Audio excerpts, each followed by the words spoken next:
y estamos muy contentos porque, bueno, usted ya estará a punto de titularse. Este ramo de metodología, como se les he dicho siempre, es súper importante. Queremos que les entreguen buenas bases en términos de investigación, y hoy tenemos unos invitados muy especiales que esperamos sean nuestros partners de ahora en adelante. Depende de cómo se Vamos a si lo quieren, no. Porque la verdad que ustedes saben, en nuestro plan de estudios tenemos una línea potente ahora de investigación, porque si no hay buena investigación no hay buen diagnóstico, y sin buen diagnóstico no hay campaña, y sin campaña pues no hay ecuaciones. Así que espero que lo disfruten, que lo aprovechen mucho. Nos vamos a ver pronto. Aprovecho a hacer el aviso comercial antes del 19. Nos vamos a ver. Vamos a venir a hablarles formalmente de su proceso de investigación para el próximo semestre. Ahora sí que sí, la charla completa. Y para responder todas las dudas que por ahí ya nos han venido formulando.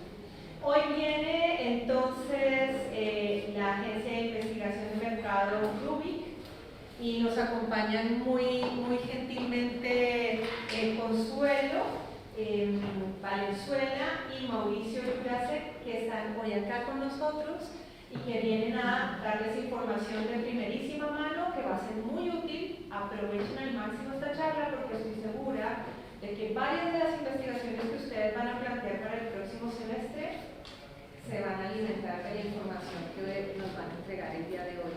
Yo creo que sí, porque es lo que suele suceder generalmente.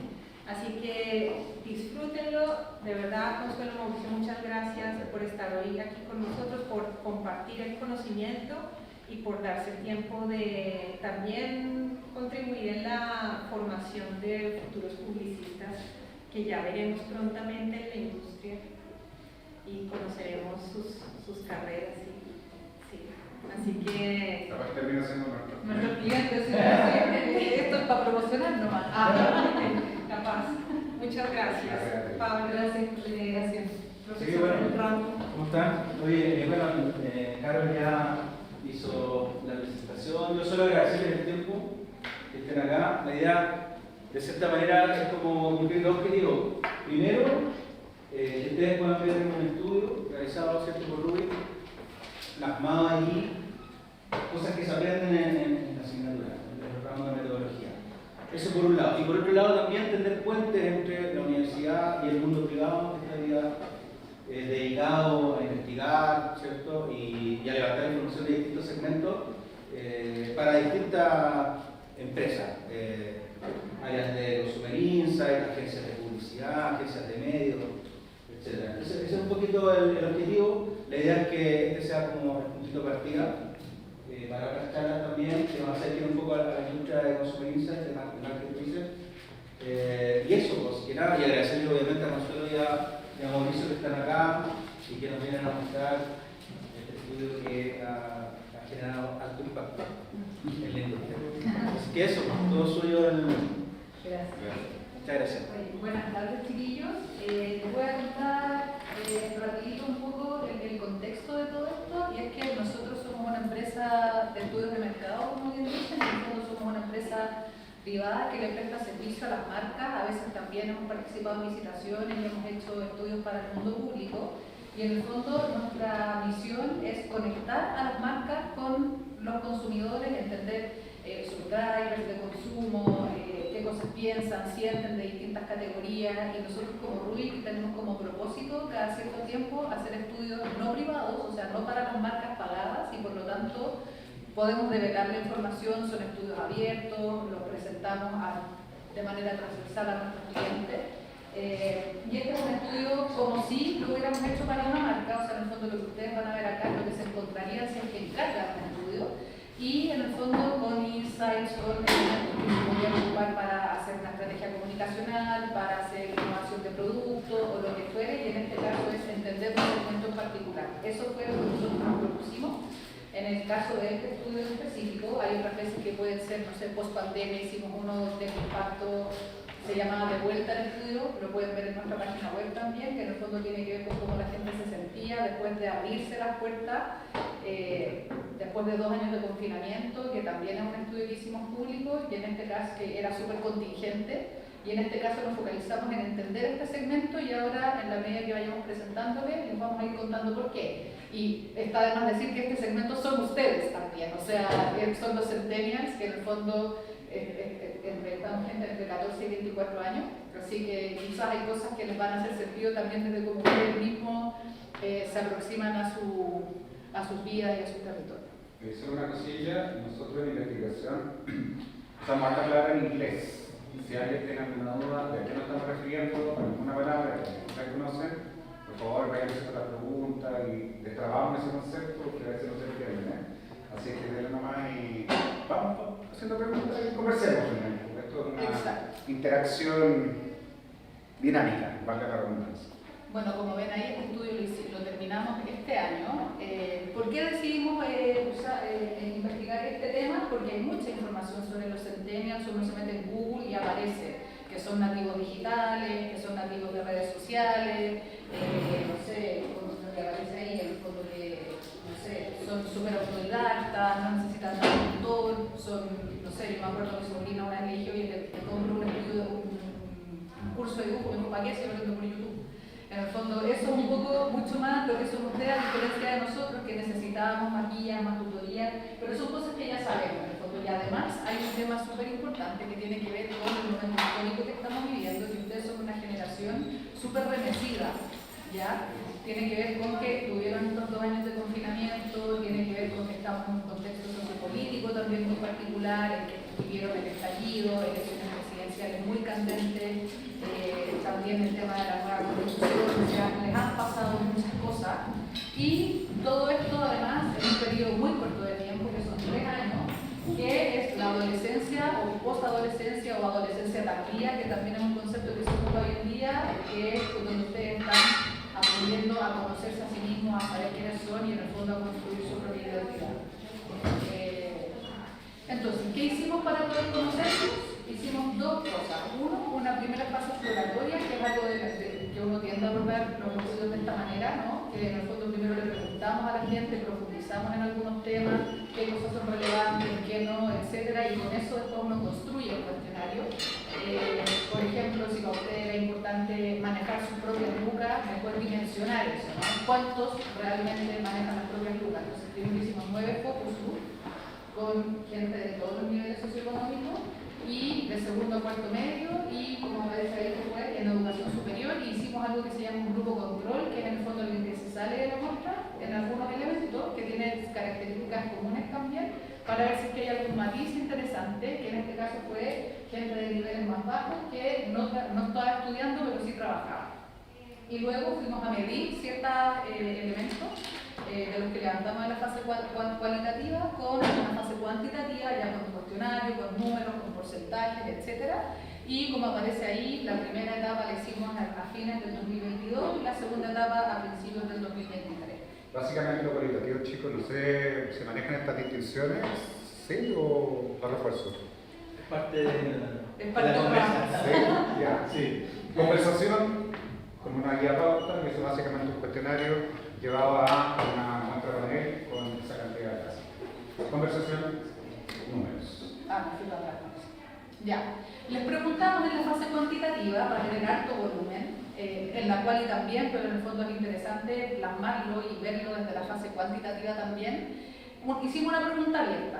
¿Qué diferencia a tu generación de generaciones previas? Y espontáneamente la gente escribió, después uno lo codifica y lo transforma en números y nos encontramos con 4 grandes pilares que ustedes mismos declaran en el fondo, que son digitalizados, que es algo como dentro de lo que ya sabíamos y que se reconoce, asertivos en el sentido de libertad y expresión, como parece ahí, vamos a utilizar cada pilar pronto, que son emocionales y respetuosos. ¿Qué nos encontramos acá? Que dentro del mundo de la digitalización tiene que ver con que reconocen que hay nuevas tecnologías, más acceso, también dependencia se hablaba y también muy vinculado al mundo de las redes sociales, TikTok, Instagram, aparecía esto mencionado también como que los define a ustedes como generación. Respecto de lo asertivo, en el fondo tiene que ver con la libertad de expresión, como que se sienten libres de decir lo que piensan, de decir lo que sienten. No es como antiguamente, que en el fondo a veces uno tenía que tener más tabúes, había más tabúes, un montón de cosas que no se podían decir. Hoy día también está, pero desde otro lugar, desde lo político políticamente correcto. Antes tenía que ver como desde la norma, que hay un matiz distinto que es bien interesante, que son emocionales también, en el sentido de que también se sienten frágiles en términos emocionales, en la construcción de sus vínculos, toman importancia de la salud mental, por ejemplo, que es algo que era parte del mundo de lo no dicho en otras generaciones, y respetuosa, que en el fondo tiene que ver con la aceptación de las diferencias. Acá es súper interesante y tuvimos que hacer un doble clic en la fase cualitativa, que es parte de los objetivos de los cuales también es entender los conceptos, operacionalizar, ¿no? Que en el fondo, ¿a qué se refieren con? Que es una pregunta que uno siempre tiene que hacer cuando está haciendo una fase cualitativa. ¿Por qué? Porque en mi generación y en la generación de Mau, ser respetuoso tenía que ver con el respeto a la autoridad, el respeto al profesor. En el fondo, si le decían a mi papá, esto no se hace, uno agachar el moño. Eso era el respeto. El respeto para los centennials es otra cosa. El respeto para los centennials tiene que ver con aceptar las diferencias, aceptar la diversidad, respetar al otro, es algo más horizontal.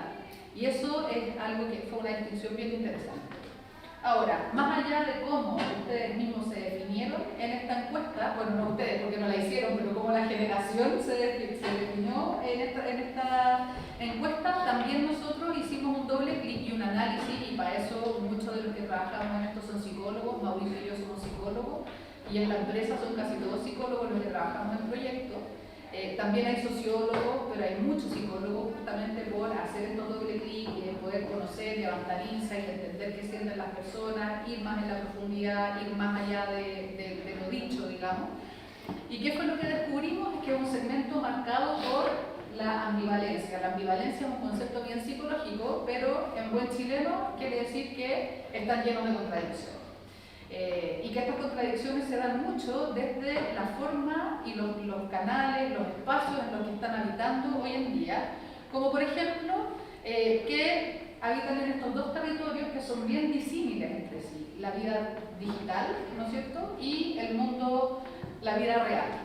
Entonces, en la vida digital, en el fondo se relacionan como desde siempre, nacieron con el teléfono en la mano, con las redes sociales, habitan ahí gran parte de sus vidas, y por otra parte está la vida real, donde es necesario buscar estos referentes más concretos, los valores más específicos también, las directrices morales de alguna manera que se difuminan un poco en este mundo virtual, que uno se puede encontrar con de todo, literal.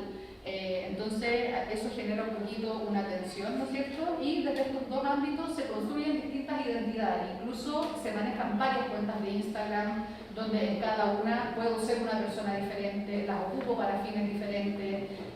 Tengo una cuenta de Instagram que pueden ver mis papás, otra que no, una que si tengo pololo, polola o polole, también puede pasar, ¿no?, que tengo una cuenta que a lo mejor ciertas personas no ven y otras sí. Entonces se generan distintas identidades y eso obviamente genera ciertos conflictos también, ¿no es cierto?, versus la vida real, donde está este mundo que es más estable en el fondo, y por eso es ahí donde se pueden generar mucho más estos referentes valóricos, porque es un yo que habita en ese espacio y hay que ser un poco más coherente, entre comillas, ¿no?, porque después vamos a ver que no es tan relevante el tema de la coherencia.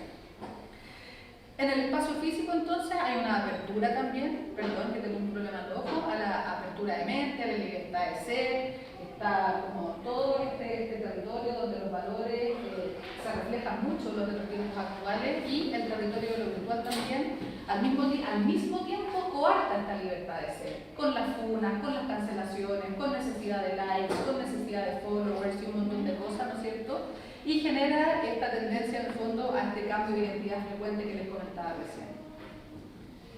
Entonces, de alguna manera, el mundo virtual se transforma como en la plaza pública, como nosotros cuando éramos chicos íbamos a jugar a la plaza, andar en bicicleta, qué sé yo. Ustedes juegan, interactúan y se relacionan en este mundo virtual, mientras que el mundo real es más lo íntimo, ¿no es cierto?, donde el mundo con mis amigos más cercanos, donde comparto con la familia, es otro el territorio, ¿no? Como que las interacciones son distintas, son más profundas, más extendidas en el tiempo, etc. Se adaptan muy fácil, que tiene que ver un poco también con la rapidez, la agilidad actualidad de las redes sociales, ¿no es cierto? Esto mismo, que el mundo está cambiando muy rápido, la tecnología se mueve muy rápido, los productos se mueven rápido, las marcas se mueven rápido, todo es muy rápido. Entonces la capacidad de adaptación empezó a ser una cualidad que tuvieron que incorporar a lo largo de su vida, de su crecimiento, y que en ese contexto de alguna manera ha hecho que estos distintos yo también vayan cambiando en distintas fases, en distintas etapas, y se transforman en un valor muy importante también. O sea, en los focus, yo me acuerdo que preguntábamos de repente qué personajes son los que más admiras. Lo vimos también en la fase cuantitativa, y aparecía, por ejemplo, me apareció Grey, de Grey's Anatomy. ¿Por qué? Porque ella es capaz de ser mamá en la casa, ser súper buena cirujana después en el pabellón, ser súper buena esposa en otro lado. O sea, esta capacidad de poder adaptarse a los distintos contextos a los que están y hacer cada uno de sus roles bien hechos, es algo que se transformó en algo que se admira y que empieza a ser necesario también en este contexto tan móvil, tan cambiante, etc. Y que obviamente también tiene que ver con este contexto que les comentábamos al principio de estallido social, de pandemia, que genera también esta necesidad de ir construyendo nuevos relatos, de entender nuevas realidades, etcétera, de una manera rápida, de una manera ágil. Se conectan con lo efímero de la vida en ese sentido, que valida un poco esta condición de mundo que es muy rápida, muy cambiante, etcétera, y de alguna manera genera un vértigo en el que ustedes han necesitado aprender a subsistir. Aquí hay algunos textuales que a veces son bien interesantes de mirar cuando sobre todo van a alimentar una campaña. De pronto hay unos que son tan potentes que bien trabajadas y pulidas se podrían incluso transformar en un claim de marca, por ejemplo. Cuando se normalizó todo, volvimos y me costó mucho ser amigos, hablar con gente, no sé, me costó harto, pero esto va a ser diferente, nuestra forma de relacionarnos. Creo que en nuestra salud mental, sobre todo, somos sociales por naturaleza y esto cortó cualquier relación fuerte de plano, independiente de las redes sociales. A nuestra edad es importante eso, nosotros no somos los que estamos en el momento de sociabilizar con amigos, saliendo o salimos de la U a juntarnos con personas de nuestra edad, pero la pandemia nos alejó de todos. Creo que nos enfrió y nos distanció. En un contexto entonces que se reconoce rápido, se reconoce súper cambiante, con capacidad de adaptarse, también es fundamental, esta cualidad se admira, como les comentaba, se abraza el cambio y son los resultados de vivir en este vértigo que les comentábamos. Y lo superficial entonces, la forma puede estar en cambio, pero no necesariamente el interno, o sea, no porque estén constantemente cambiando o porque tengan 5 cuentas distintas en Instagram con identidades distintas en Instagram, quiere decir que sus valores son distintos en cada una de estas instancias. Hay algo que permanece y es lo que está dentro, o sea, lo que está mal, lo que está bien y de alguna manera igual lo tienen claro a pesar de estas contradicciones y estos conflictos que están, ¿no? Entonces, en lo profundo, en lo valórico, sí sienten que hay una consistencia y que es lo que nos constituye como seres humanos también, ¿no? De saber quiénes somos, saber un poco, aunque sea, para dónde vamos. Y aquí también vimos algo bien interesante que tiene que ver con una resignificación de los vínculos familiares, como que en general una de las cosas y de los elementos que se tiende a ver es que la gente joven se aleja de las familias, ¿no? Queremos estar más con los amigos, queremos hacer un montón de cosas, estar más carreteando, estar haciendo whatever en el fondo, pero ¿qué es lo que pasa? La pandemia, el confinamiento nos obligó a compartir con la familia, nos obligó también a compartir con los hermanos, con la mamá, con el papá. Los momentos de distensión era ver películas con ellos o lo que inventaran. Yo me acuerdo, no sé, pues, compañeros de un máster que hice que subían fotos de los sábados de disfraces con los hijos, que jamás hubiera sido pensado en un contexto fuera de la pandemia. Como que lata, que fome, o no sé, que cringe, papá, están haciendo esto, pero no. O sea, efectivamente se generaron instancias de compartir en familia que son distintas. Y por otra parte también pasó que se dieron cuenta del esfuerzo que hacían los papás para sostener a la familia. O sea, el papá, la mamá estaban encerrados mucho tiempo en un espacio improvisado para hacer una oficina, o los despidieron, o tuvieron que emprender, ingeniárselas de alguna manera. Entonces se empieza a generar una especie de admiración por los papás en vez de este distanciamiento propio y la crítica propia de una edad más joven o más adolescente. Al revés, se empatizó con los padres, con el esfuerzo que se hace, y eso hace que haya una cohesión con la familia un poco más potente que generaciones anteriores. Y esto también lo vimos en los números, donde vemos que solamente un 8%, aquí los números uno los puede leer de acuerdo a como uno le haga más sentido. Acá nosotros podemos decir un 57% X, un 36% X, pero ¿qué es lo que nosotros levantamos de acá? Es que los dos inferiores, que solamente un 8% se encuentra con cierto nivel de distancia con la familia, o sea, un 92% se siente al menos un poco cercano y que terminó siendo una consecuencia de esta pandemia, que es una tecla importante también que podríamos tocar en caso de generar una campaña, por ejemplo. Sabemos que existe esta admiración, sabemos que se generó una resignificación de los vínculos familiares, que los centennials tienen otra relación con los papás y con la mamá, y por eso también el respeto tiene otra connotación también, como les comentaba al principio. Esto en realidad reafirma un poco lo mismo y que fue especialmente importante como un espacio de contención entre quienes entraron a la universidad luego de la pandemia o a un instituto. O sea, en el fondo entraron a estudiar educación superior. ¿Por qué? Porque las normas del colegio estaban súper claras, las normas entre quienes ya estaban en la U también estaban súper claras, pero el que salió, el que estaba en tercero medio cuando partió la pandemia, por ejemplo, entró a un mundo completamente nuevo, un mundo completamente distinto, con normas diferentes, con una necesidad de responsabilidad también que es muy diferente. Entonces les pegó de una manera muy distinta pasar del colegio, cero interacción social con casi nadie, y de pronto, ¡pum!, universidad. Esos pobres cabros quedaron bien confundidos, o sea, les resultó particularmente complejo entrar al mundo de la educación superior en este contexto que estamos conversando, ¿no? ¿Ustedes en qué año llegaron a la primera clase presencial? ¿Segundo, tercero? ¿Segundo? En segundo teníamos muy poco. De segundo teníamos como una clase y lo de O sea, ¿les hace sentido que les haya pegado tanto que los dos primeros años entramos justo el 2020, justo el 2020, vino la pandemia y entramos a online. crítico? Crítico. Complicado, ¿no?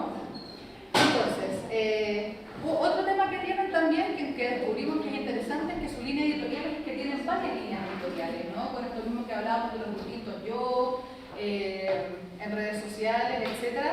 Nos dimos cuenta que no necesariamente tienen que ser 100% consistentes. En mi época, así ya uno se siente viejo diciéndolo, pero es así, en mi época, si tú eres rockero, yo era rockera y teníais que ser rockero, pero de tomo a lomo, o sea, te tenías que vestir como rockero, saber de todas las bandas rockeras, tener todos los CD, cassette, incluso me tocó leerte el librito, conocer las bandas, conocerte, saberte las letras de las canciones y ser como bien fan, en el fondo. En cambio, esta generación, como tiene esta multiplicidad de cosas y miles de fuentes de información, donde los papás son una, los amigos son otra, uno puede ser rockero y vestirse de una manera no rockera y no es terrible en el fondo. No te dicen, no, eres un posero, o eres, no sé, no te apuntan con el dedo ni te miran mal, porque no eres consistente en la estética, el gusto, el discurso, todo. En el fondo, podí vestirte rockero también y decir que te gusta Britney, no es algo terrible,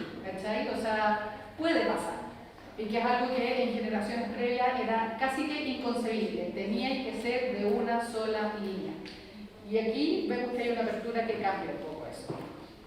El respeto por otros y sus opciones también es intransable, o sea, ustedes crecieron también con mucho más apertura mental respecto de la homosexualidad, la transexualidad, las elecciones de pareja, elecciones de futuro de vida, tener hijos, no tener hijos. O sea, yo hacía, cuando era más chica, el parangón de el ser humano nace, crece, se reproduce, muere, que así nos enseñaban a nosotros la definición de ser humano cuando uno era chico, no era vida, no. ¿Qué es un ser vivo? El ser vivo nace, crece, se reproduce y muere. Y en esa definición de lo que era ser un ser vivo, en el fondo, si uno lo llevaba a lo social, uno nace, crece, se reproduce y muere. Básicamente ese era como tu fin en la vida y tenías que pensar en casarte, tener hijos, la vida de la princesa, ¿no es cierto?, la casa Georgia, el perro, y había todo un concepto que era único. Hoy día no, hoy día eso también es múltiple y se respeta las distintas opciones que nosotros queramos tomar en este ámbito, ¿no? Los versos en ese sentido van quedando del pasado. Ya no es como para ustedes como es me caso o soy soltero y nos ponemos a discutir entre nosotros.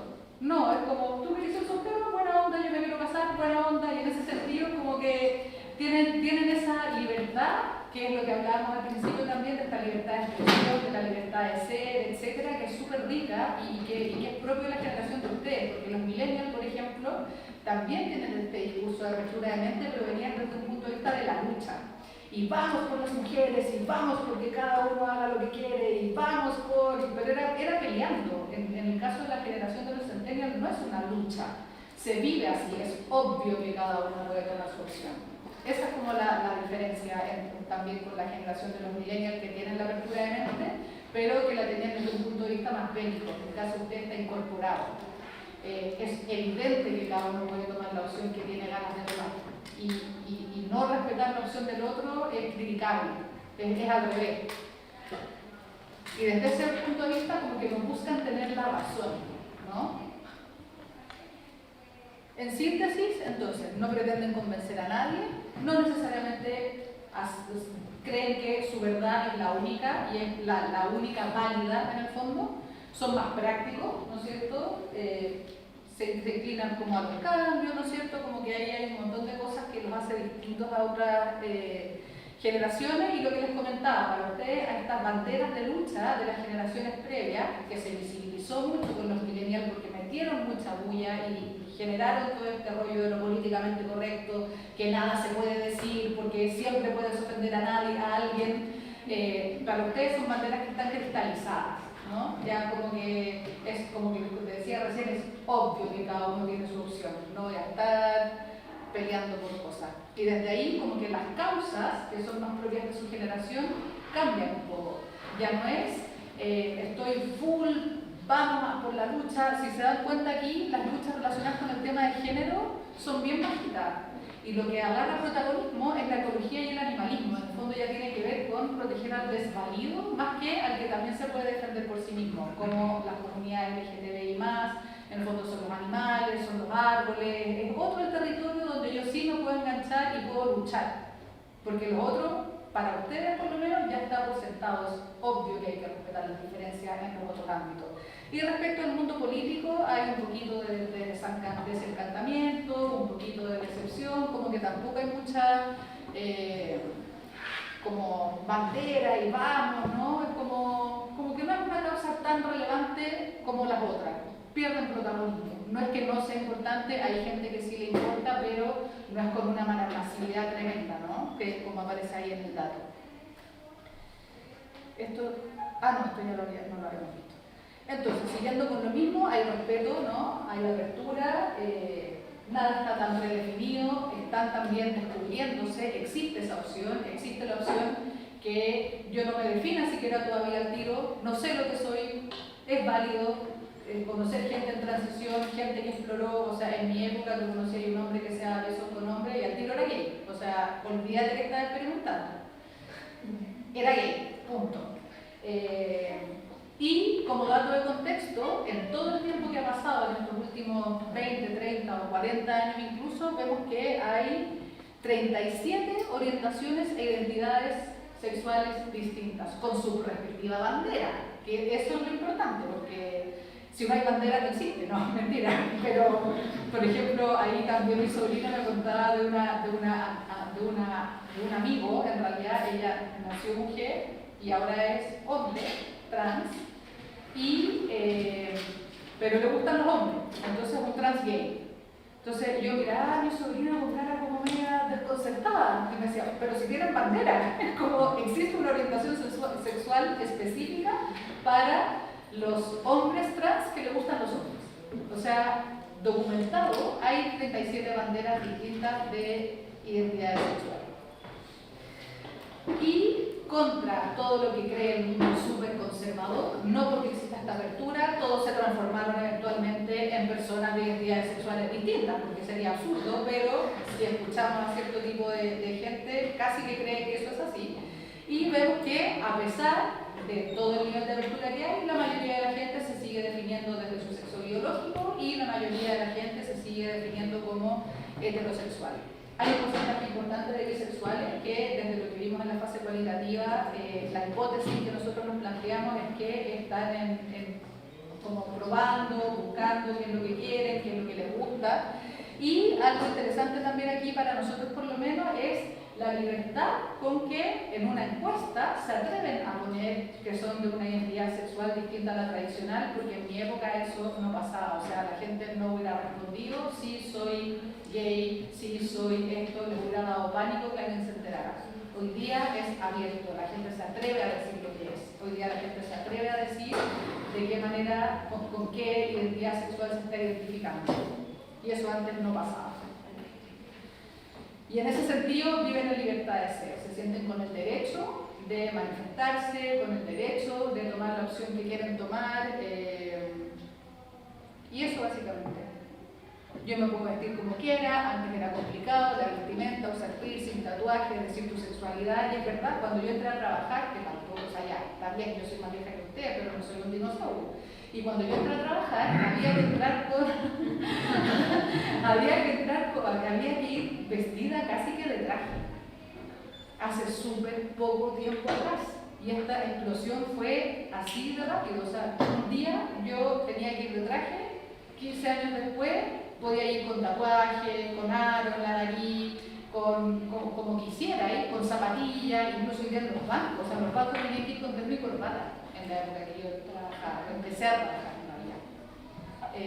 Hoy día hasta en los bancos, el banco SI tiene una postura súper abierta, por ejemplo, en cómo puede ir vestida la gente, van como quieren, tenéis que ir decente, obvio, no vaya a ir con hoyo, con la camisa quemada, con un pulso de internet del día anterior, no, pero sí tenéis que, pero podéis ir informal, antes era inviable.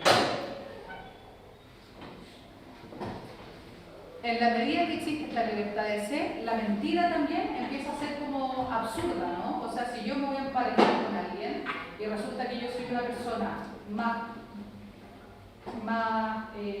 orientada a querer una relación con una sola persona, a la fidelidad, etcétera, y resulta que el otro quiere una relación abierta, como el otro también, como somos los dos libres de expresar y de decir cómo queremos tener una relación, mentirnos es lo peor, porque el otro me puede decir, oye, no, yo quiero una relación abierta, y desde ahí yo digo, no, sé que yo no, y chao, fin, se acabó, no tenemos nada entonces. O alguno de los dos cede.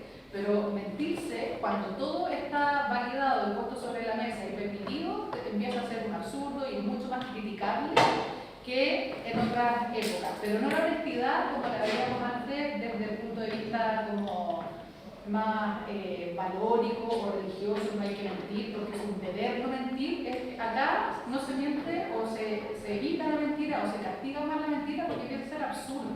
Cuando está todo sobre la mesa, es absurdo no decir una verdad. Esa es como la gran distinción. Desde ahí, como les comentábamos, todos los proyectos son válidos, casarse o no, tener hijos o no, querer ser la vieja con gato, ahí depende el que cada uno quiera. Incluso la ley va mucho más lenta que los valores que ustedes tienen, como por ejemplo la adopción gay, que es un proyecto válido, pero no tenemos una ley que respalde los valores con que nosotros vamos andando. La ley se está quedando mucho más atrás de los valores y conceptos que se está teniendo desde el mundo de los centenios, donde todos estos proyectos son válidos y, como les comentaba, es obvio.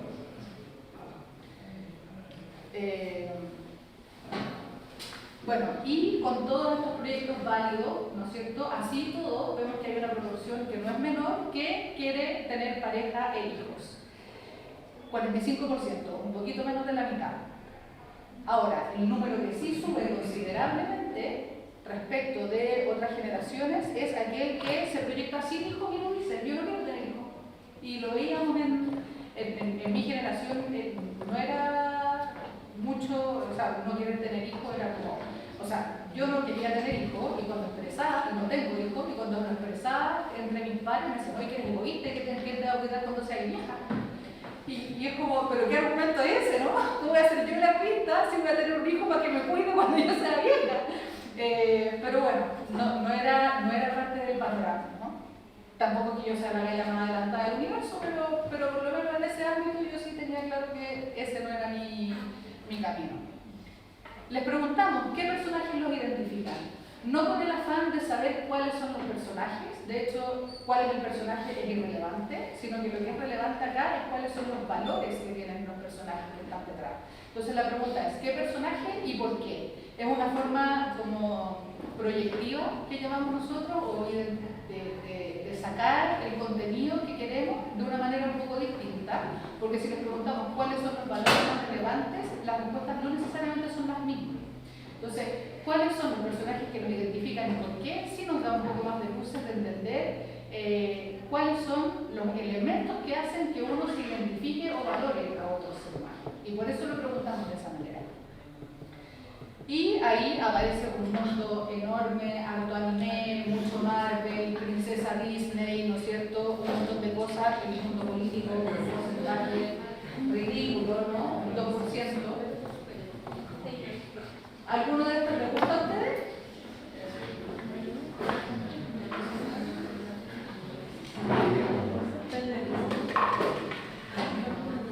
Bueno, mundo Marvel, mundo Disney, mundo anime, dibujos animados, más general, cantantes un poquito y políticos, pero como les digo, lo relevante de esta pregunta no es el personaje en sí, sino los valores que representa. Y acá, esta es la manera que es importante. ¿Por qué se identifican con estos personajes? Porque tienden a la autovalencia, tienden a la inteligencia, y en el fondo ese es el tema, ¿no? Me las puedo valer por mí mismo, soy inteligente, me adapto, en el fondo, que justo coincide con los valores que veníamos conversando recién, ¿no es cierto? Como que va por otro lado la micro. Y eso es un poco como una forma de preguntar que también les puede quedar como algo interesante de qué manera podemos rascar cierta información preguntándola de manera indirecta para poder lograr lo que queremos llegar. Hay una apertura también a estudiar carreras desde el mundo técnico, ¿no es cierto? Carreras cortas, que nos den retorno más rápido, no sé si lo han visto en amigos, en familiares, ¿no es cierto? Que ellos saben que es mucho mejor estudiar un técnico, 2 años, salgo rápido, hago 10 lucas, me independizo, whatever. Pero en el fondo eso también es bien distinto. Antes había que ser profesional universitario, y si no eras profesional universitario no eras nadie, y ese era el discurso, quiero ser alguien en la vida.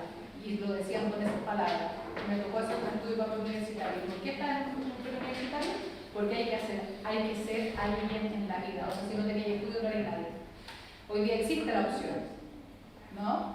Todavía es así, pero un poquito menos. O sea, igual puedes emprender, igual puedes, como que existen algunos otros caminos que antes estaban las puertas cerradas en el fondo, sobre todo la digitalización, el comercio digital, nos abren puertas de hacer las cosas de manera distinta. Está este mundo de las startups, ¿no es cierto?, que enseñan que existe otro camino y que los ayuda bastante. Enrocamos. Dale.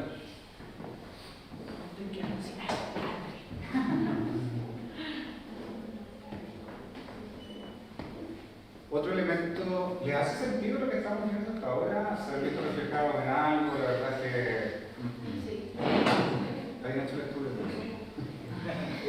La economía consciente, que también es un elemento que nosotros encontramos como un eje súper relevante de autodefinición también y de análisis que nosotros hicimos sobre este mismo estudio.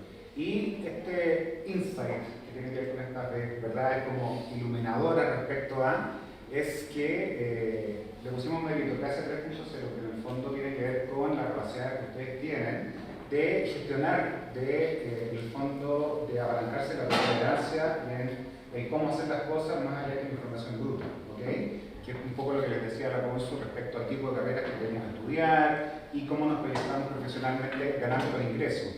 Todo depende de mí, hay un tema ahí por el caso de la pandemia también, quizás se venía agarrando antes también, pero tiene que ver con la fragilidad económica que han visto en sus hogares, que hemos visto en los hogares. Así que desde ahí se generó una cosa de, bueno, las cosas dependen de mí. Yo no puedo esperar que otros actores me hagan la vida más fácil o la ruta más corta, digamos, para ganar dinero. Y desde ahí la perseverancia es como el valor central. Les preguntamos qué están haciendo entonces para ganarse la vida, ¿ok? Y aparecen temas, lo vamos a ver después, pero venta de ropa por internet, no sé si les hace sentido, de juntar cosas, comprar en Shein y venderla, o esto de ampliar, digamos, esta red de contacto para vender ropa ese tipo de cosas saturaban harto el discurso. Ser cuidadores de niños, reponedores en supermercados. El mundo jardín apareció también como un coletazo de la pandemia, que no sé si a ustedes les hace sentido también, pero nos acercó mucho al mundo de las plantas, de cuidado, de saber qué planta va, de qué luz, de qué manera. Hay un tema tutorial importante también que alimentó el hábito de la cocina, pero también el entender cómo se cuida la planta. Interesante que esto refleja también lo que estamos conversando. Un 33% solamente se declara como dependiente económicamente de sus padres. Es decir, el resto reconoce que está haciendo actividades para ganar sus propias lucras. A esto nos referimos con la meritocracia, con ganarse en el fondo la liquidez por la que necesitan pagar sus gastos, sus gustos, etc., ¿no? Y que no quiere decir que no haya un aporte de los padres, en el fondo es que no dependen de manera exclusiva de los padres. O sea, de manera paralela hacen pitutos, venden cosas, como les decía recién Mau, o sea, básicamente tiene que ver con que también me genero mi propia plata para mis gustos, para comprarme mis cosas. No es pura mesada, en el fondo, no todo es pedir. Claro, y tiene que ver con esta conciencia, como les comentábamos, hay una contracción económica importante ahora ya hace 3 años en Chile, producto de todo el tema que se arrastraba en el estallido social, pero también acentuado por el confinamiento y los despidos, etc. Entonces hay un paisaje de mucha fragilidad económica. Y esto ya decanta el número, lo que les adelanté antes, un 28% tiene trabajo esporádico, no por contrato o por contrato los que son de edad superior de los que entrevistamos. Un trabajo estable, un contrato, perdón, ahí está el 23%, el vender cosas con toda la amplia gama que le comentamos recién, y otras fuentes que están mucho más parceladas, más fragmentadas, como decimos nosotros, que son numeritos chicos, que va armando, digamos, un escenario de visión más amplia. Como todo va cambiando tan rápido, hay una especie de conciencia de que no pueden pedirle altas sumas de dinero a los padres, sobre todo en el mundo de la tecnología. Bueno, la obsolescencia del mundo tecnológico, especialmente smartphones o teléfonos, hace que ustedes, en el fondo, traten de ganar las lucas para no pedirle tanta plata a los padres con un paraguaso e invertir en el próximo celular. ¿Okay? Y esto es un tema súper interesante porque no es Zapatillas también, todo lo que es caro. Todo lo que es. En nuestra época, sí, yo diría que había todavía una dependencia económica para pedir esos productos de alto ticket, como se dice en términos de marketing.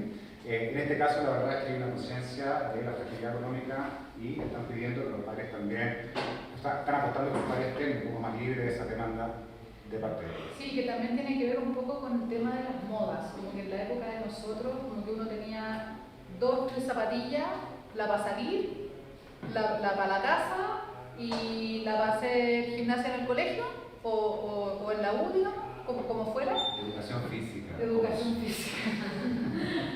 Deporte en el colegio pitudo también.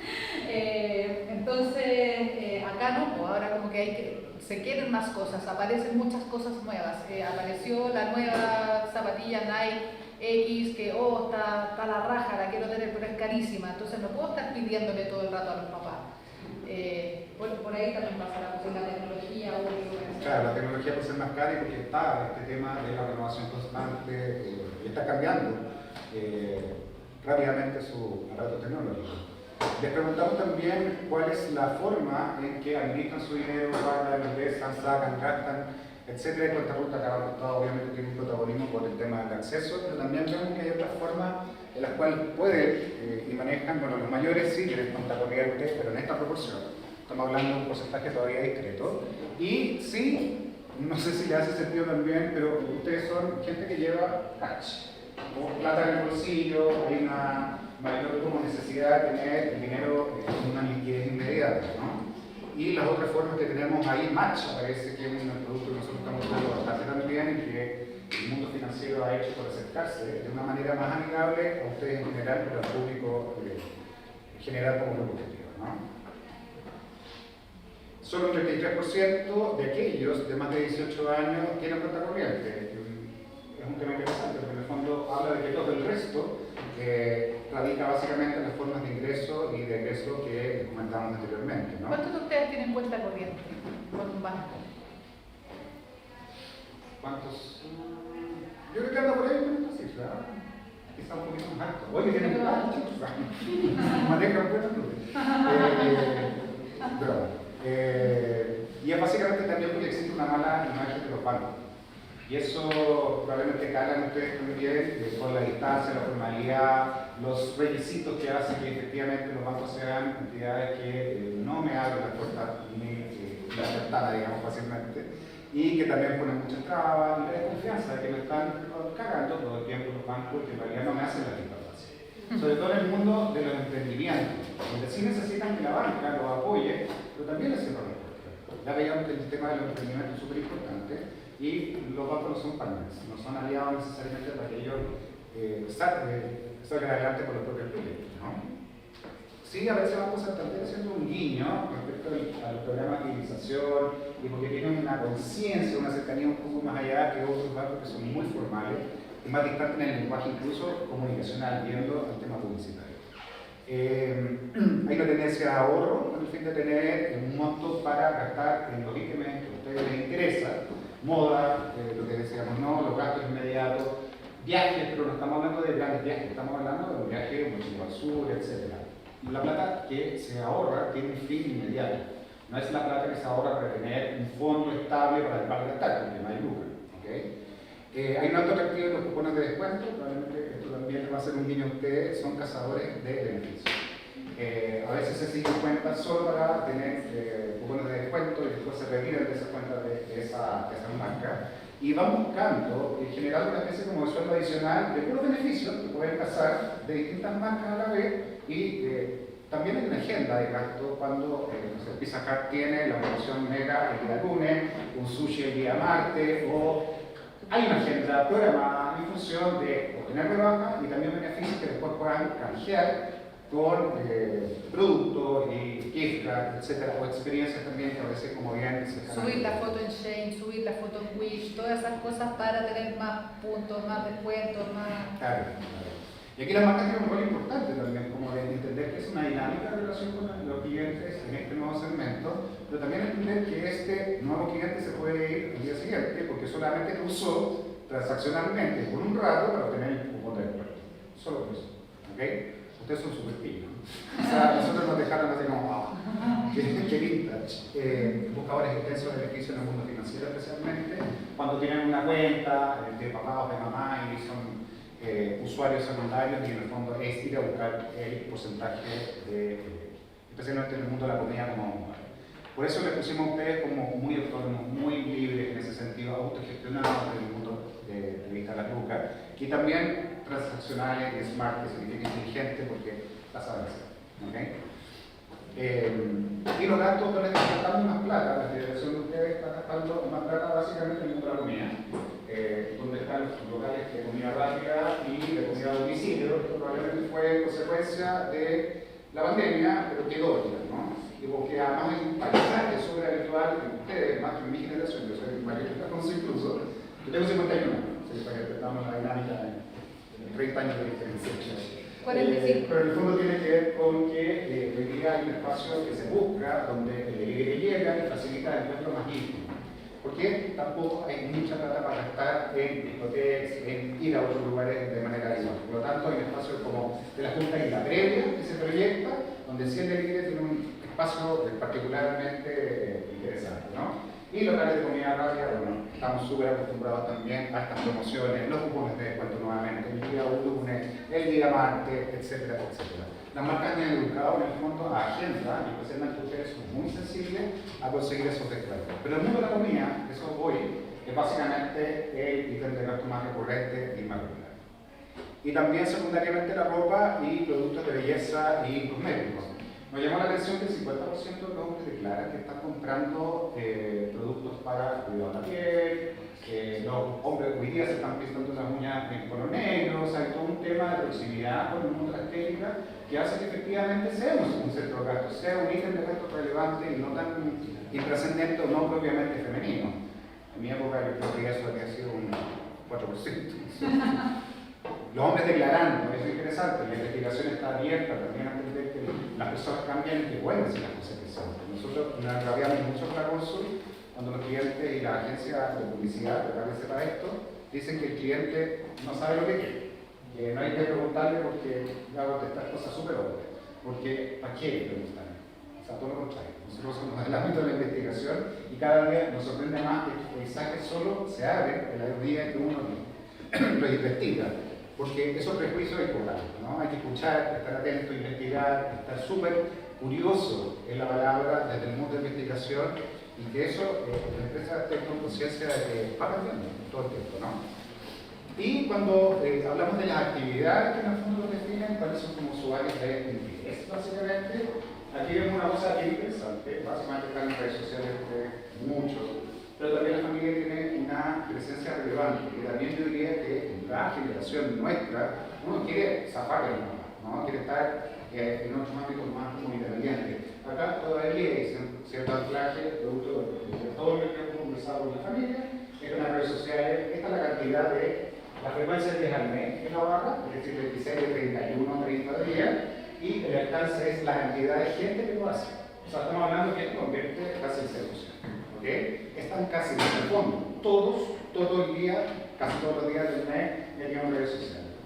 Y ahí empieza a bajar, pasa tiempo con mi familia, como les comentaba todavía, hay un 98% de la población que sí dedica mucho tiempo con la familia, después de 13, y cuando se encuentra la frecuencia con el alcance, es decir, la cantidad de gente que lo hace con la frecuencia, vemos que ir al gimnasio, y especialmente los hombres, parecería como una actividad súper como involucradora.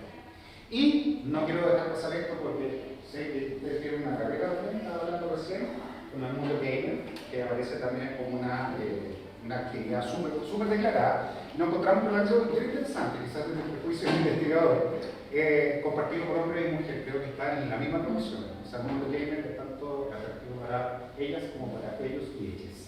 Sí, aquí es importante también entender cómo leer los datos, porque acá tenemos el alcance y la frecuencia, como les decía Mau, y aquí si queremos, por ejemplo, ocupar esta información para hacer alguna activación, aquí hay cosas que son súper entendibles, por ejemplo el salir a comer, tiene un alcance del 96%, o sea en el fondo que el 96% de las personas lo hace, pero ¿cuántas veces al mes? Como 2 días al mes en promedio. ¿Qué nos puede decir eso? Por ejemplo, que el espacio es el fin de semana o cuando me llegaron las lucas. O sea, es un ítem importante, pero lo puedo hacer menos. O porque el lunes a viernes estoy estudiando, o no sé, pueden haber distintas explicaciones, ¿no es cierto? Por eso es importante poner los dos números. Una cosa es a cuánta gente voy a impactar, y esto sí les puede dar luces, por ejemplo, de decir ya, ok, ellos salen a comer, hagamos una estrategia, pero tenemos que asumir que la cantidad de veces que lo hacen es más o menos 2 veces al mes. Entonces tenemos que ser súper pillos en cachar en qué momento hacer una acción comunicativa para pillarlos en ese punto de contacto en el momento que corresponde, porque sí tenemos a la mayoría que lo hace, pero con una menor frecuencia que estos otros elementos que les acaba de contar Mauricio. Entonces es súper importante en ese sentido ver cómo vamos a leer el dato.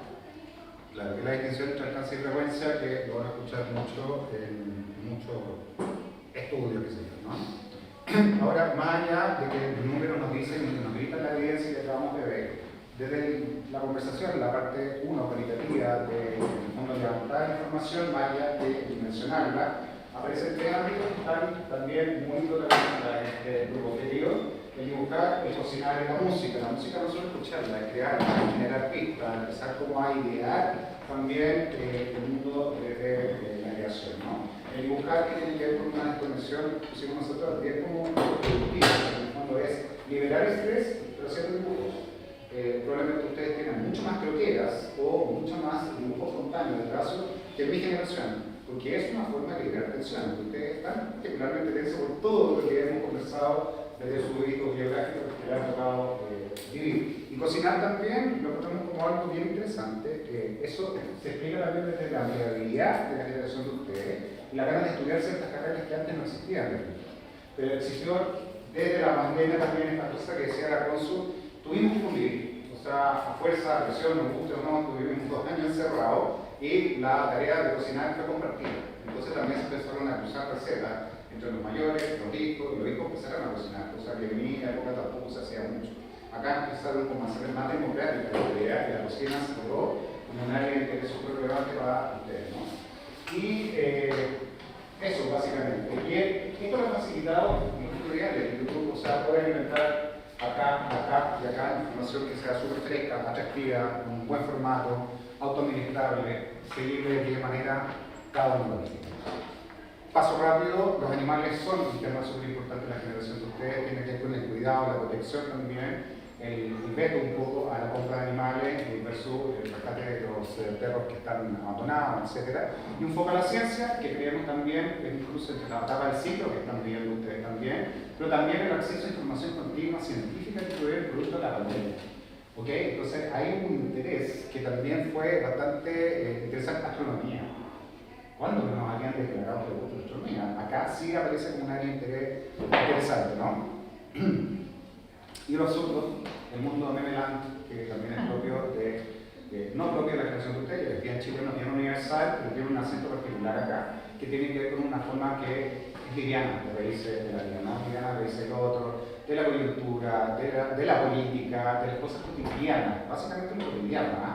Más que las cosas mega temas sociales, tiene que ver con la básicamente en corto, al grano, divertido en este formato, que lo discutimos también en este estudio, que el meme no es un meme con una foto nomás, es una historia basada un poquito en lo bizarro, en lo absurdo, y genera conversación, genera comunidad. Yo te puedo pasar esta historia, qué sé yo, y genera conversación entre los mismos pares, o pares hacia sus propias familias incluso.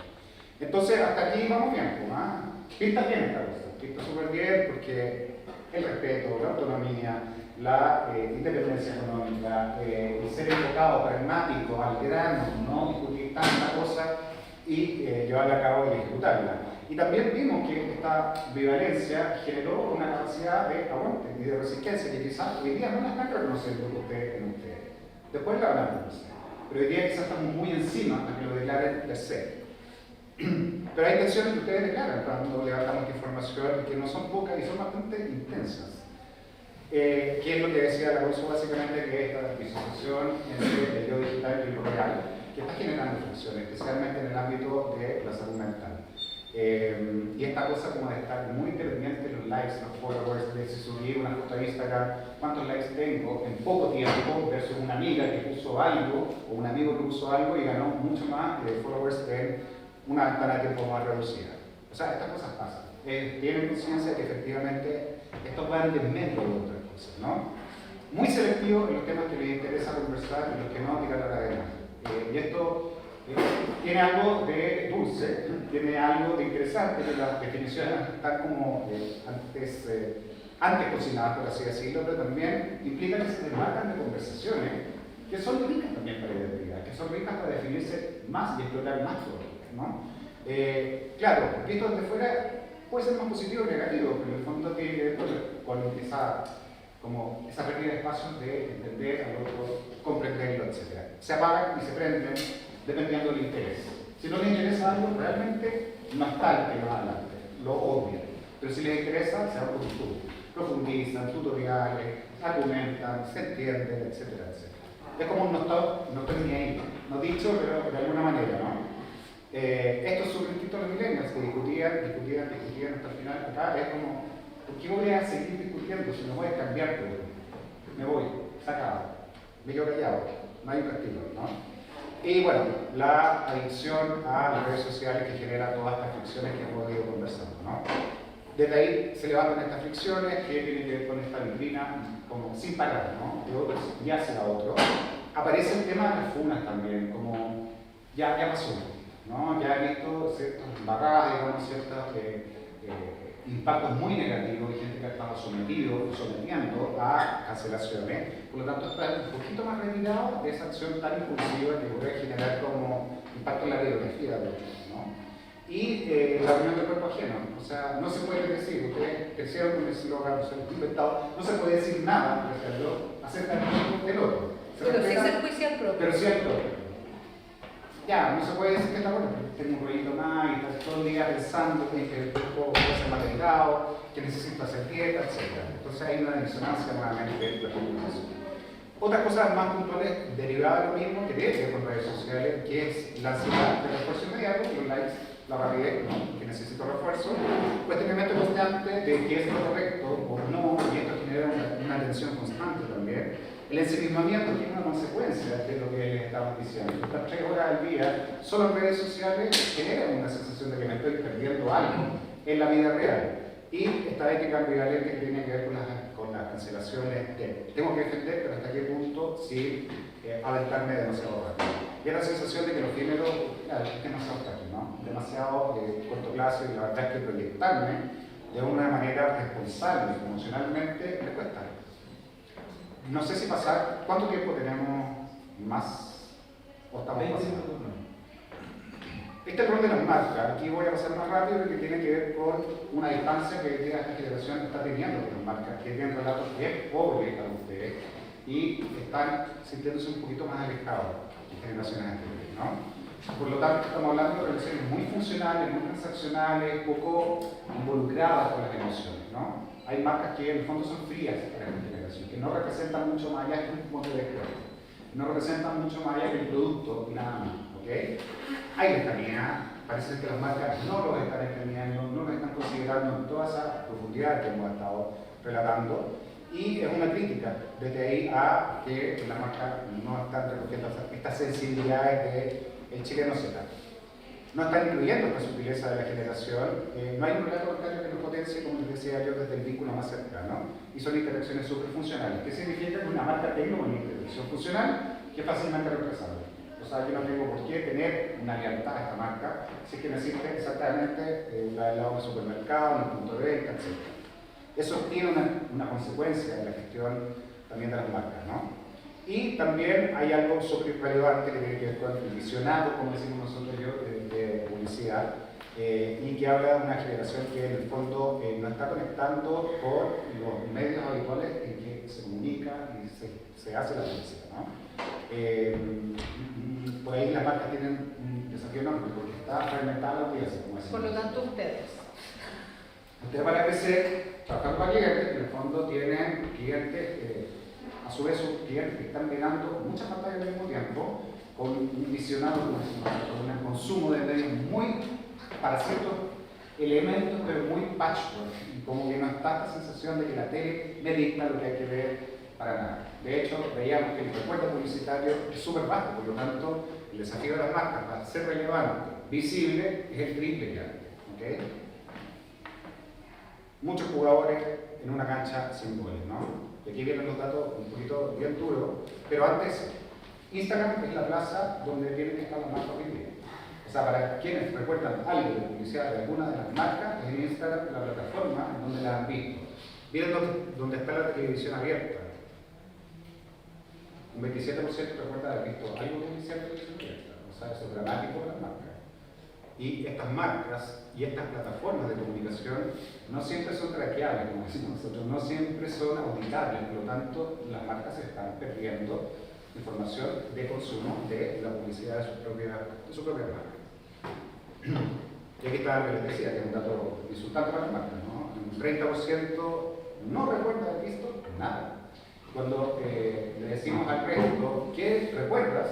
Es publicidad, no aparece la marca en el programa. O sea, ustedes van a trabajar en un rubro donde les va a tocar contactarse con esta generación que va recordando un poco.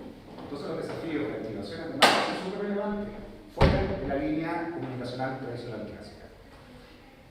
Ahora sí, más allá de que hay un pobre recuerdo, vemos que sí hay ciertos conceptos de comunicación de ciertas marcas que están siendo recordados, ¿no? One, por el estilo, cuando cargamos en el cuantitativo no aparece ningún comercial. Pero cuando hablamos con la gente, aparece este estilo disruptivo, vamos a atacar cada estilo, lo que está en el aire, la coyuntura, y lo transforma en un comercial que es bastante planchado, ¿no? Shakira, en su minuto. Se va renovando toda esta propuesta comunicacional muy rápido. Samsung, lanzamiento. Cuando Samsung dice algo, es porque tiene un buen producto y una innovación interesante. Falabella, H&M y Corona, por cercanía con la edad que están ustedes. Corona es un dato interesante, una marca que había estado silente. Corona de mi época, no sé, era una marca súper relevante, muy asociada a grupos socioeconómicos más bajos, que hoy día tiene una posibilidad de hacer y de acercarse al grupo de ustedes con una cosa muy activa en redes sociales. No sé si lo han visto Corona, pero aparece mucho en el algoritmo y con cosas bien como cercanas. Y Mercado Libre, porque es una marca súper querible también en Chile, ¿vale? Y el resto son menciones muy puntuales, como les comentaba. Una pregunta acá. Dale. Respecto a la recomendación de marca, ¿hay algún elemento de lo profesional que le haga clic a la generación. No sé si, El no sé humor. si hay información sobre el humor. El humor es una palanca clave, y no solo acá, aparece en muchos estudios de economía del humor, la coyuntura, pero esta extensión de lo que están viviendo y el humor como palanca de refuerzo es muy importante. Pero lo absurdo, que no hay humor talla, es el humor un poquito como llevado al extremo. Claro, y en el caso de Corona, H&M y Falabella Cuerpo también diferente. tiene que ver un poco con esto de un relato que hace sentido desde lo valórico. En el fondo sentirse representado sin que haya como fricciones. Porque pasa, por ejemplo, que hay marcas que trataron de acercarse a los centennials como con un discurso super power, pero resulta no creíble porque es la marca de la vieja apelativo que usted quiera ponerle, pero en el fondo no calza, entonces genera cringe también. Entonces ahí hay que ser súper inteligente en ver de qué manera podemos apropiarnos, o sea, no apropiarnos, pero comunicar y conectar con los valores que son propios de esta generación sin que haga ruido. O sea, que sea creíble dentro del contexto de la imagen de la marca también. Con la historia, con el relato, con el producto, con el servicio, incluso en lo corporativo, cuando hay una compañía detrás de una marca y yo tengo una lectura de cómo es esa compañía. Hoy día hay una lejanía, pero la invitación que nosotros hicimos con esta investigación a los clientes es que, bueno, ya que están lejos, ya que están fuera, ya que no te están escuchando, eres un poquito irrelevante a veces, bueno, inclúyelo en la creatividad. Incluye a estos jóvenes que editan artesanalmente, hacen buenos comerciales en las casas a veces, ponen música, están constantemente viendo comunicación o viendo otras cosas fuera del ámbito local, por lo tanto, incorporarlo desde el comienzo, en la génesis, en los insights, estudios, investigación, etc. ¿Por qué no? Ellos tienen el comando de redes sociales y que hacen incluso comerciales completos, ¿por qué no estar donde están ellos también? Y una invitación también a que las marcas hagan de nuevo muchas activaciones, que necesitan comunidad, necesitan estar con otros pares, y las marcas facilitando esos espacios, súper agradecidos, ¿no? Corona, las marcas de cerveza, nunca dejaron esta tecla, pero hay oportunidades que otras marcas también ensayen estos espacios de conexión y de comunidad, ¿no? Esto es como básicamente una síntesis de lo que hemos estado hablando. Y esto es básicamente un resumen también de lo que les acabo de decir. La invitación de la marca es invítalos a comunidad con tus propios consumidores, no los dejes atrás. Las agencias de publicidad, el mismo relato, incluye a los consumidores. Hay una serie de activaciones que se han hecho afuera de cómo incorporarlos en la creatividad incluso. ¿Por qué no hacerlo? Chile es muy timorato, es muy tradicional, muy conservador en acoger ese tipo de iniciativas distintas, ¿no? Y en el discurso Quali, y en este y en varios otros estudios nos apareció un verbo nuevo, instagramable. Hazlo instagramable. Y que es como, o sea, si me puedo sacar una foto y que sea chistoso para publicarlo en mi historia, es bacán. Y si además eso le ponía un descuento, o sea, me saco la foto, ¿cachai? Entonces, si así una experiencia instagramable, más allá de poner un comercial, que lo más probable es que no lo vayan a ver por lo que acabamos de ver del recuerdo de publicidad, es lo que dice no. Invítenlos a ser parte de su contenido, en el fondo que ustedes sean generadores también en ese sentido. O sea, si el Starbucks es una de las razones por las que le va bien en ese aspecto es porque tenía el vaso con el nombre. Podría ser la competencia que te haga un monito con la espuma.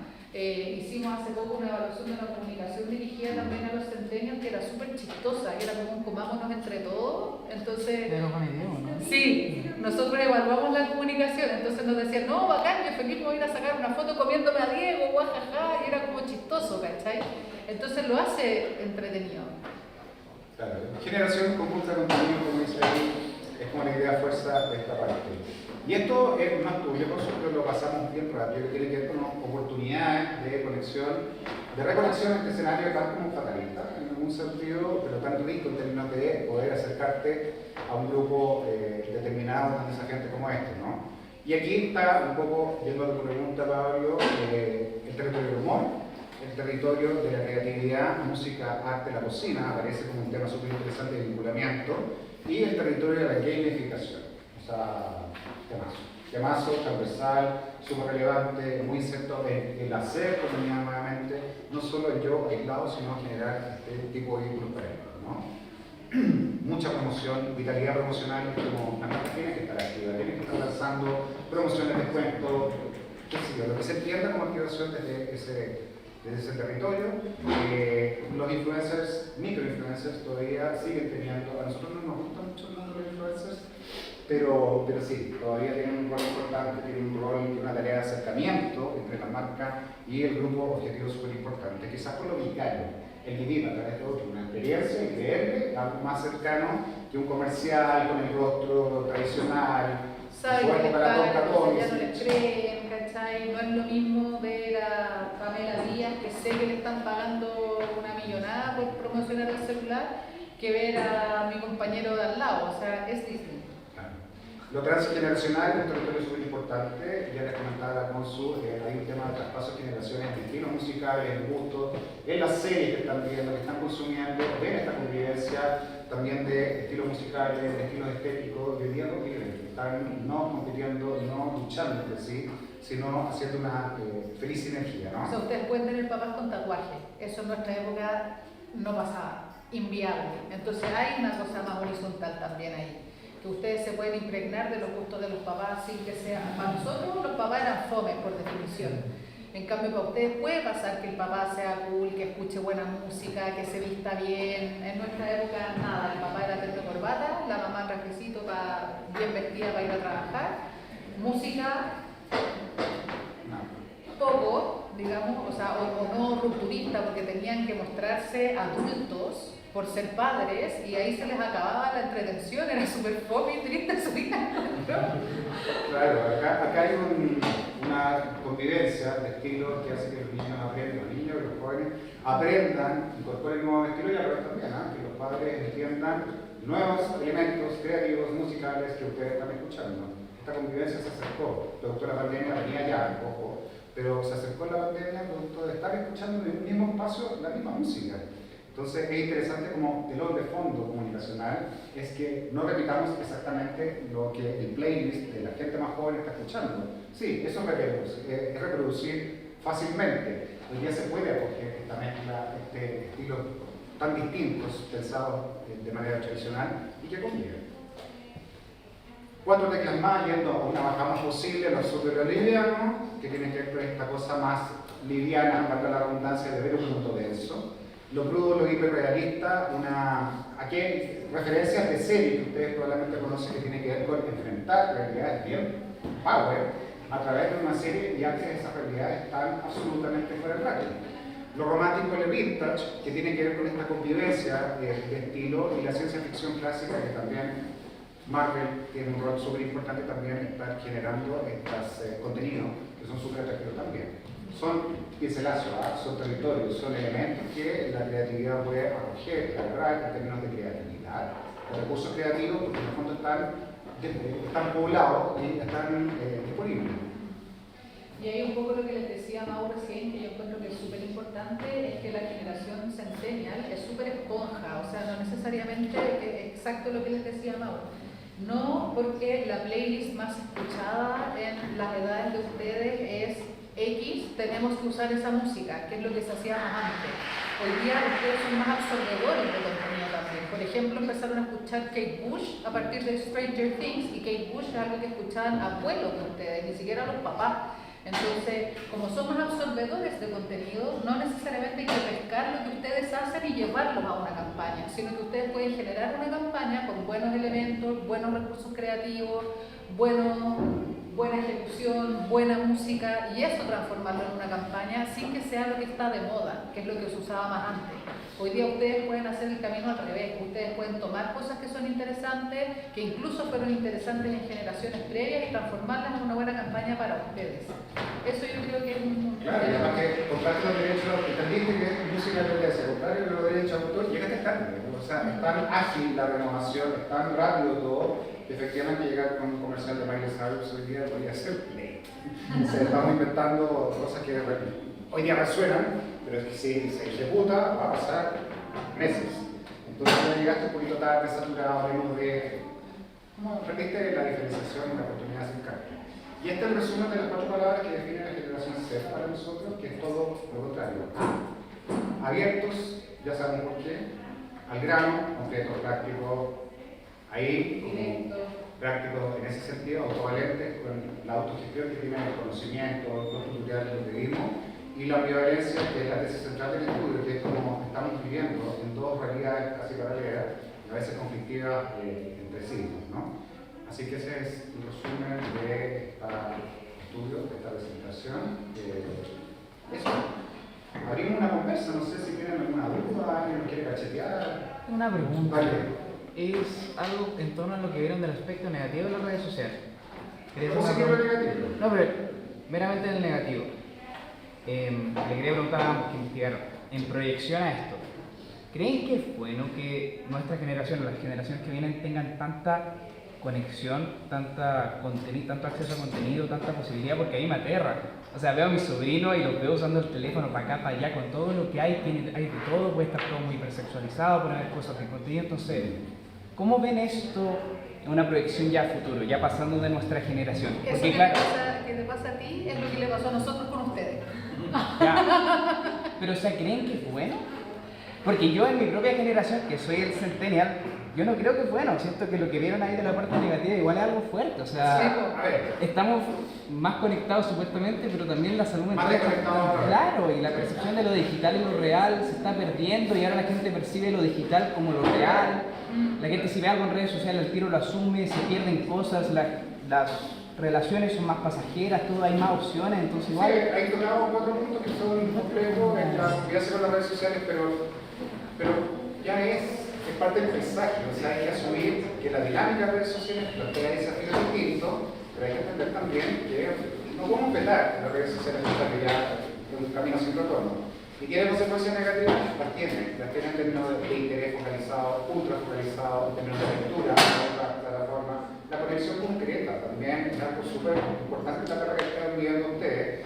Y también hay estudios que dicen incluso que hay una construcción neuronal en algunos casos de gente muy obsesionada con las redes sociales. O sea, el tipo de pensamiento se está generando un cambio y una ruptura hacia otros niveles que no sabemos todavía. Inteligencia artificial, o sea, hay miles de elementos que están pensando no solo las redes sociales, sino otros elementos también de conexión digital.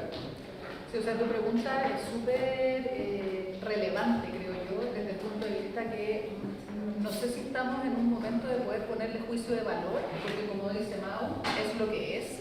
O sea, ustedes ya crecieron con el celular, con las redes en las manos. Entonces pasan estas cosas, pasan estas contradicciones y ahora yo creo que quizás viene una vuelta al péndulo y quizás ustedes que ya vivieron todo esto con estas contradicciones, con lo efímero, con la falta de responsabilidad afectiva, que es una textual que se repitió en varios focus, nos falta responsabilidad afectiva por lo efímero. Es ver cómo quizás ustedes con este aprendizaje, o las generaciones un poco más arriba, con lo que vieron que pasó con los centennials, pueden manejar eso con las generaciones que vienen. Yo en eso, no sé, ahí yo creo que ya nos vamos a posturas más personales, pero me gusta, por ejemplo, que hoy día estén en algunos colegios prohibiendo los celulares y que los tengan que dejar en una parte, en una cajita antes de entrar. Es que me pasa a mí, igual estoy metido en redes sociales harto, yo de hecho Sí, sí. Entonces, claro, como que he visto este fenómeno de cómo las cosas se están empezando a percibir, como por ejemplo lo digital en torno a lo real, lo que dice usted, cómo estos mundos se están mezclando y cómo las marcas están intentando, ya viendo lo que por ejemplo Zuckerberg quiere hacer con Facebook, que quiere crear el meta, este mundo digital en donde, claro, abre muchas posibilidades del futuro, está súper bueno, la inteligencia artificial, todo ese concepto, todo eso es bueno, pero también cómo le afecta a las personas y de qué manera nos está afectando. Yo siento que esta generación, por lo menos de perspectiva, somos súper ansiosos, estamos todo el tiempo con fear of missing out, como miedo, FOMO, miedo de perderme algo, o que está haciendo mi hijo, o que estoy haciendo acá, o que hice acá. Entonces, a mí me pasa, yo veo todos estos aspectos positivos, los veo, pero también me pregunto cuánto de esto al precio de qué cosas. Entonces, sí, mira, por suerte es una generación que declara tener esas fricciones. O sea, es interesante que haya una percepción de que esto me está afectando, que en psicología es un paso más adelante que la inconsciencia. O sea, Y de hecho tiene un concepto, se llama conciencia de conciencia de enfermedad. Conciencia de enfermedad, que en el fondo cuando tú, que es una de las cosas que marca el límite entre cuando estás realmente loco y cuando no. En el fondo, si tenés conciencia de enfermedad, quiere decir que ya no se te pasó el tejo y todavía no necesitáis psiquiátrico, ¿cachai? Y en el fondo, acá una de las cosas que vimos en las primeras láminas es que había conciencia de la fragilidad, de las consecuencias emocionales, se habla de salud mental, se habla de esta ansiedad, y yo creo que desde ese ámbito es bueno, porque por último tienen conciencia de que esto está pasando. Y eso yo creo que es algo relevante dentro de este contexto que tenéis razones, es un arma de doble filo, pero rígida. Una nueva violencia de la federación. Pero claro, o sea, lo que tú dijiste es una acentuación de la conciencia de enfermedad que esta generación declara en este estudio. Lo dijiste con más demencia, pero claramente apunta a lo mismo, la ansiedad. Te refuerzo inmediato, me cancelaste amiga. ¿Qué es eso? ¿Me cancelaste? O sea, es que esta percepción, yo no sé si ustedes lo vieron, pero por ejemplo, a mí el otro día un amigo se enojó conmigo porque lo saqué de mejores amigos. Y como que dijo, oye, ya no somos amigos, ¿qué cosa? Así como, él me decía, para mí mejores amigos es como eso, la opción de Instagram donde se ponen verdecitos. Pero me hizo pensar un poco como, ¿cuál es la percepción que Mira tenemos? tu mensaje, la traición. O sea, te etiquetaste con la persona que me hizo la vida difícil y empieza una conversación paralela. O sea, eso pasa, siempre pasó, pero ahora es más evidente. Siempre pasó en un ámbito más contado, más íntimo, pero ahora es público. Y eso Masivo, claro.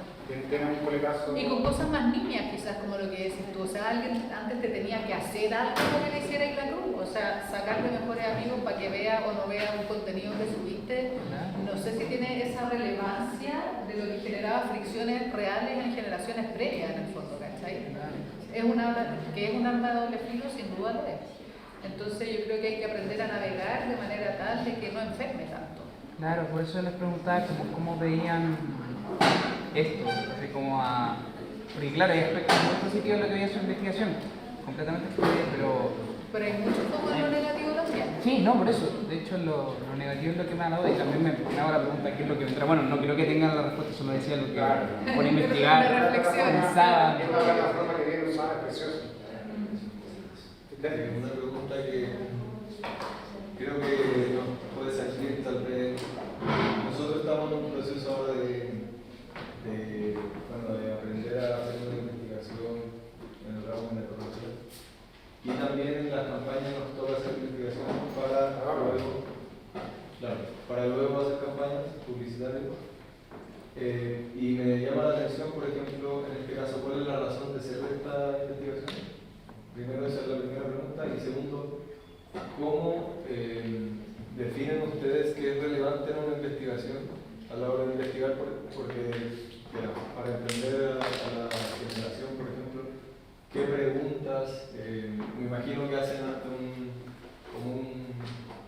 una cantidad de preguntas gigantes, después van anotando cuáles se quedan. Porque... Te contesto lo segundo. Nosotros tenemos un cliente. O sea, el cliente tiene una duda, nosotros trabajamos con el cliente y su duda. Nos encantaría estudiar otras cosas, pero nuestro brief es el brief del cliente.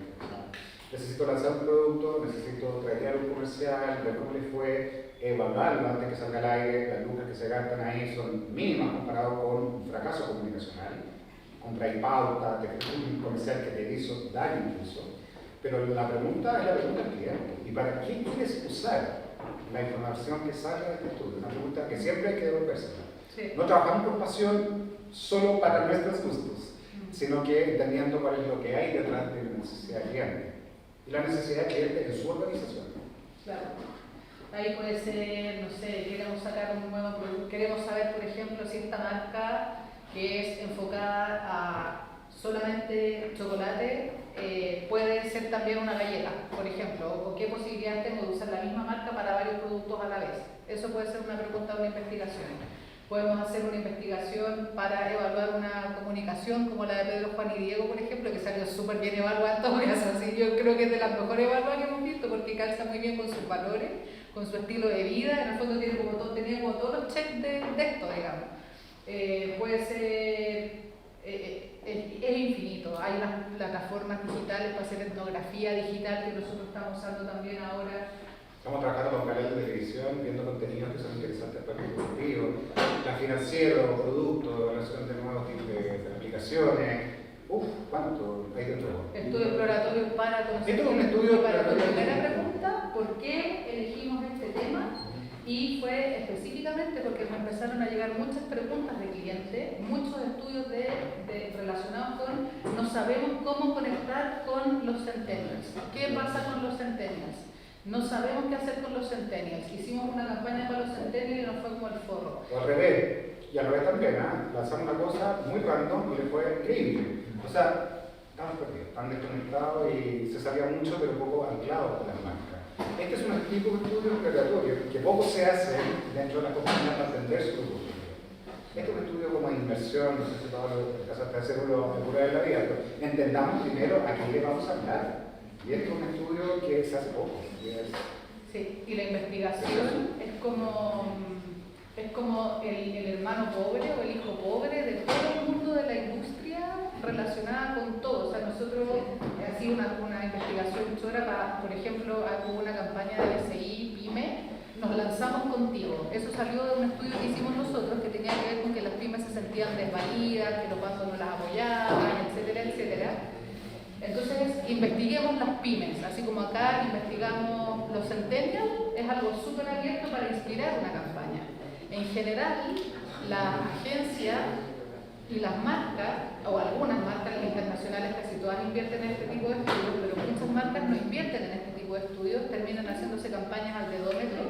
Y lo que les decía, no, al final, el costo de hacer un estudio no son cosas baratas, pero en el marco de un presupuesto de una campaña es súper marginal. Entonces la recomendación siempre es hacer, porque ¿qué es lo que pasa?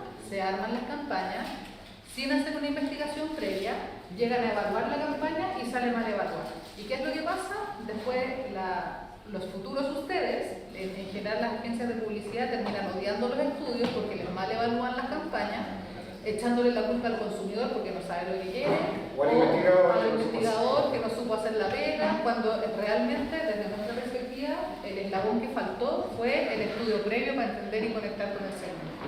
Pasa mucho que hay no, si yo sé lo que quiere el consumidor, o lo ven por redes sociales, 3, 4 cosas, entonces ya me lo sé, hago una investigación de escritorio y juran que ya van a hacer la mejor campaña del universo. Y no se dan el tiempo de detenerse y hacer aunque sea 4 focos. Nadie está diciendo hagamos estudios así de potentes, power y etnografía para todo, no. Algo sencillo, chiquitito, de bajo costo, pero entendamos quién es la persona que tenemos frente antes de armar una campaña. Yo creo que ese es un mensaje súper importante y que ojalá a ustedes les quede, porque no es tan común en la generación de nosotros. Ahora, en un típico línea de tiempo, podríamos decir que esto parte por introducimos el estudio al grupo objetivo. Para un producto entendamos el concepto del producto antes de lanzarlo o el concepto de una comunicación antes de lanzarlo. Después tenemos un paño creativo, una publicidad que a veces fue entendida en este clip, desarrollada en este clip, evaluémosla para ver cómo va, si vale la pena seguir desarrollándola o no. Si sigue desarrollándola, se ejecuta, se crea la pieza, se evalúa de nuevo y después se ve el impacto que tuvo cuando se lanzó la idea. Y eso es el tracking, ¿no? Cómo impacta también, no solo la pieza, sino también en tu imagen. Esa es como la línea de tiempo clásica, si fuéramos como puristas en la investigación. Me faltaron varios, pero en el fondo tienen que ver con ese momento. Entendamos, evaluemos, veamos, post-evaluemos y veamos el impacto que tiene la marca. Eso es como los clásicos, digamos. Porque todo brief de publicidad o cualquier estrategia de comunicación tiene un objetivo claro. Queremos que la marca sea se perciba más innovadora, por ejemplo. Entonces, para allá tiene que estar dirigida la campaña y tenemos que medir antes cómo está percibida y después tenemos que ver si efectivamente estamos siendo percibidos como más innovadores o no. Que ahí es cuando están las papas queman. ¿Funcionó o no funcionó la campaña? Si movió los atributos que queríamos que moviera o no movió, comunicó lo que quiso comunicar, movió la brújula que quería mover. Al final eso es como lo más importante. Y desde ya si se vio o no. Que es como la métrica 1, ¿no? Porque si no pasó por lado, no pasó nada. ¿Estamos? ¿Alguna pregunta? Oye, nada, para cerrar, agradecerle a Mauricio, a la Paula.